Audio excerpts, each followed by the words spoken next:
What's up, everybody? Gordon here again with another Sunday Short. Today, we're going to talk about the transfer portal.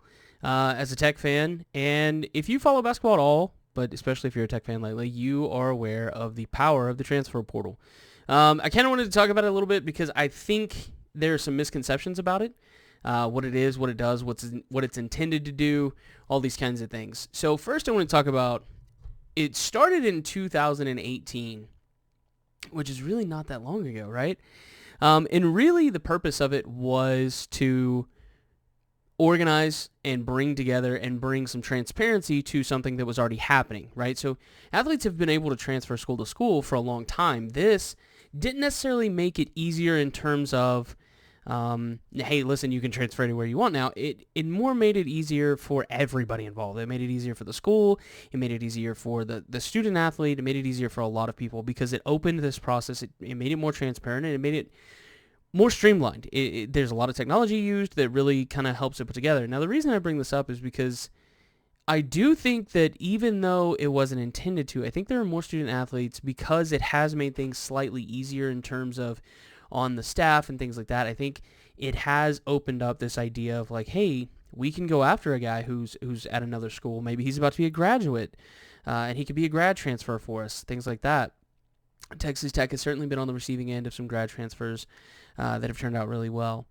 I wouldn't necessarily say that there's been a lot of growth in it. There has been, but it's also partly because now that it is so much more transparent and we're aware of what's going on, and there's a declaration by the student athlete themselves, you are seeing more and more of this transfer happening, whereas before it was very kind of behind closed doors. It was a lot more difficult to track because there was no like universal ruling for it. It was like, hey, this is what has to happen, and that's really about it. And that wasn't really enough, you could say. So there is certainly something to be said for that. And I think the fact that it has sort of developed, yeah, there probably has been some growth out of it. Maybe not anything incredibly explosive. And as I say that, there are over 1,000 students, in the NCAA basketball transfer portal right now.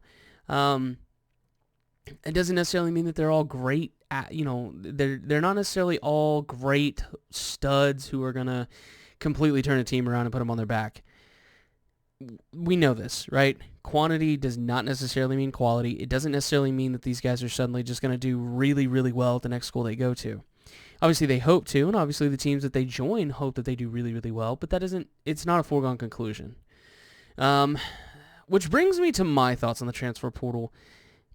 So let me start with this. I think as a whole, the transfer portal is a good thing because it does provide some power to the student athlete. And I think that if you believe student athletes should be able to get paid for their work, etc., then you kind of need to believe that they have the ability to transfer schools. Now, because of the passion that goes with collegiate athletes, especially collegiate athletics, because of that passion, we're playing for the name on the front, not the name on the back, all that kind of stuff.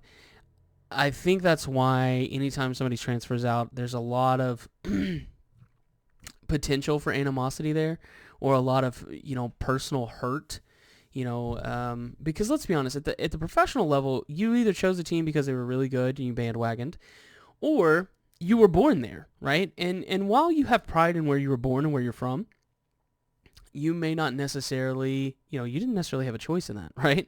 You didn't really tell your parents like, hey, by the way, I'd really like to be born in DFW or in Boston or LA, right? You didn't really have a choice in that. It just happened.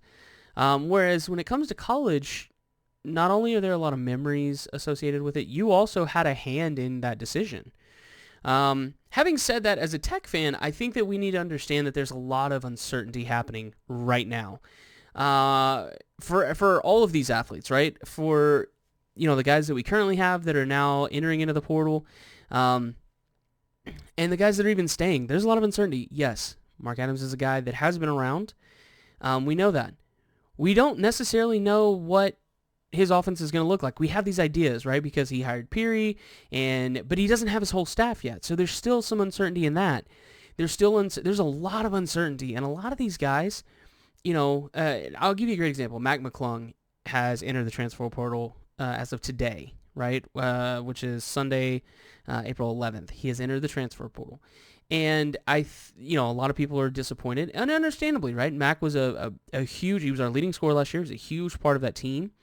And if I'm honest, I don't really blame him. If he's trying to chase a championship, which I think he probably really is, not knowing how this new offense is going to go, maybe not necessarily having the answers. He may have gone into conversations with Adams and Peary and said, hey, in his mind said, hey, look, I'm looking for these kinds of answers. I'm looking for this kind of offense.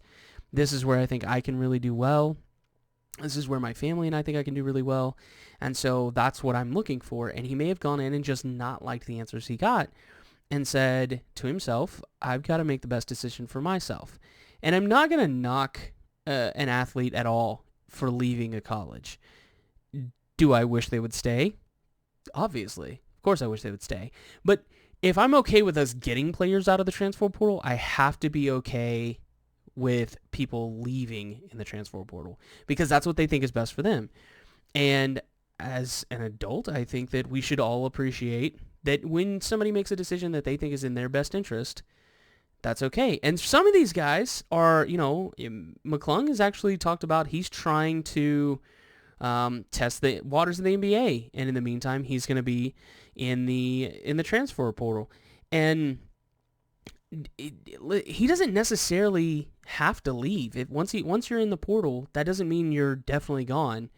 Although it does, it really does. There's a almost incredibly unlikely chance that he does come back. But there's still a lot of uncertainty about what's actually going to happen to him, where he's actually going to end up. And that's something that I think that as fans we need to keep in mind. There's a lot of these guys who are perfectly reasonable, logical individuals who are making these decisions based on what they think is best for them.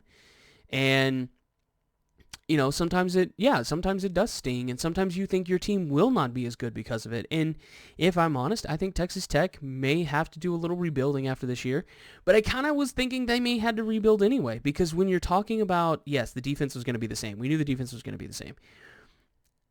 But you got a new offense. We were talking, I've talked in previous videos, in my Thoughts on Mark Adams video. Check that video out. I talk about what I think we're going to see out of this Mark Adams team. And it is different. It is a very different team in terms of offensively. I don't think that it's going to be, I saw somebody post on Twitter, it's going to be, work on defense, rest on offense. That's not going to happen. Nobody's ever going to just rest on offense. I think you're going to have to build into that team. Yeah, certainly. I think that to get the most out of the team in terms of what they want to do, you're going to have to build into that. So, maybe these guys feel like there's a little too much rebuilding. I don't know. We'll have to see what this year brings.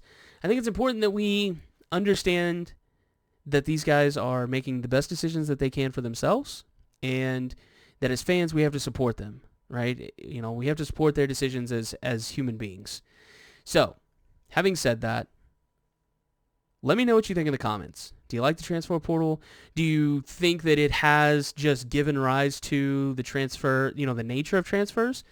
What do you think? Let me know. Like, subscribe, hit the bell notification. Check out my video on Mark Adams if you haven't. I think you'll like it. And this week I'm going to try and put together some stuff for the Tech fans especially about the much maligned Tech football team. I do remember the glory days of Texas Tech football. We're going to talk about their days of beating top 10 teams. And then we're going to talk about where they are now and what I think they can do to get back to where they were. So that one's going to be a little bit longer. Trying to keep these fairly short for you guys. I know a lot of you guys have a lot of things going on. But again, like, subscribe, share, tell your friends, and we'll see you next time.